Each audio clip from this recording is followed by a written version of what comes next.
जिस घर में रुपया आ रहा है जा रहा है, 1 रुपए कमा रहे हो, 1.25 रुपए खर्च हो रहा है, घर में पैसा नहीं दिख रहा, तो महाराज शिव महापुराण की कथा कहती है काले कलर की तिल को लेकर उसके साथ में थोड़ा सा चावल, तीनों को एक कटोरी में रख लो, तीनों को दरवाजे के नजदीक में, जब दरवाजे से अपन बाहर निकलते हैं तो उल्टे भाग में उसको रख दिया जाए। घर से 1 लोटा पानी जिसमें कच्चा दूध मिला हो वो कटोरी शनिवार के दिन रखकर रविवार को उठाकर ले जाकर कलश नीचे रखकर सीधे हाथ में कटोरी रखकर शंकर जी को समर्पित कर दो।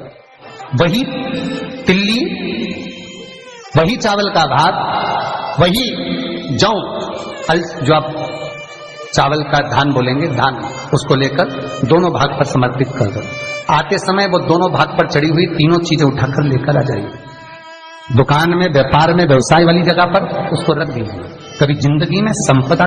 शिव महापुराण की कथा एक बड़ी सुंदर बात कहती है, लक्ष्मी को जितना पकड़ने के लिए दौड़ोगे लक्ष्मी उतनी तुम्हारे पास में नहीं आएगी, लक्ष्मी को जितना छोड़कर चलोगे लक्ष्मी उतनी तुम्हारे पास में दौड़कर आएगी। पर तुम 2 घंटे का भी मौन नहीं लेते, 2 लाख का लोन जरूर ले लेते हो। अब तुम सोचते हो कि मैं लोन लेकर सुखी हो जाऊंगा, लोन पाकर सुखी हो जाऊंगा, लोन प्राप्त कर कर सुखी हो जाऊंगा। लोन से कभी कोई सुखी आज तक नहीं हुआ। किस्त जमा करते करते करते करते करते करते करते करते करते करते एक फ्लैट की किस्त जमा करते करते खुद लेट गया और फ्लैट की किस्त पूरी नहीं हो पाई। महाराज, मौन में जो सुख है वो सुख लोन में नहीं है। जो मौन में सुख है वो सुख लोन के अंतर्गत नहीं है। लोन से आप गाड़ी ले लोगे, लोन से बंगला ले लोगे, लोन से आप बहुत कुछ दुकान भी लगा लोगे, पर किस्त जमा करने का समय जब हर महीने आएगा तो तुम पेट भरकर रोटी नहीं खा पाओ। उस समय पर क्या करना है? हमें लोन लेने जाने से पहले, लोन प्राप्त करने से पहले बैंक का कर्जा हो, चाहे पड़ोसी का कर्जा हो, चाहे व्यापारी का कर्जा हो, हमें किसी से कर्जा लेकर अपनी जिंदगी नहीं चलाना।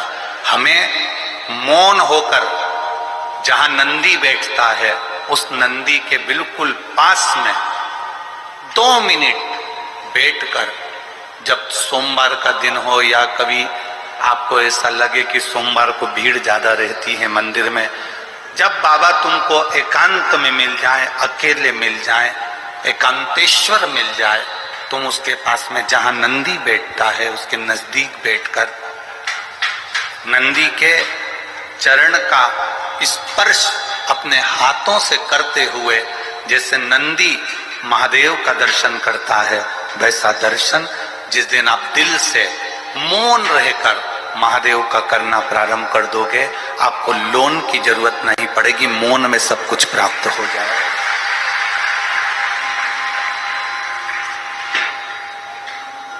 आप मौन से सब कुछ प्राप्त कर सकते हो, मौन से सब धारण कर सकते हो।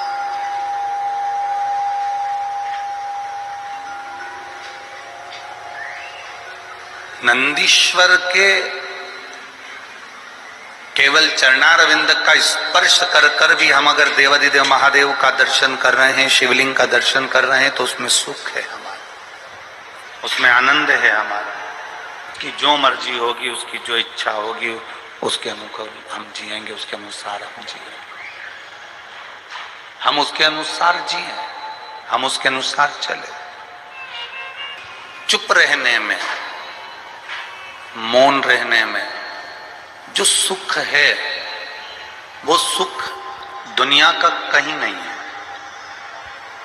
सास ने कुछ कहा, बहू थोड़ी सी चुप रह जाए, बहू ने कुछ कहा, सास थोड़ी सी चुप रह जाए, जेठ ने कुछ कहा, जेठानी थोड़ी सी चुप रह जाए।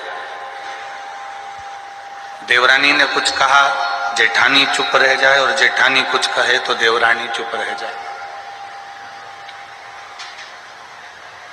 मौन में सब कुछ प्राप्त हो सकता है, मौन रहने में सब कुछ प्राप्त हो सकता है।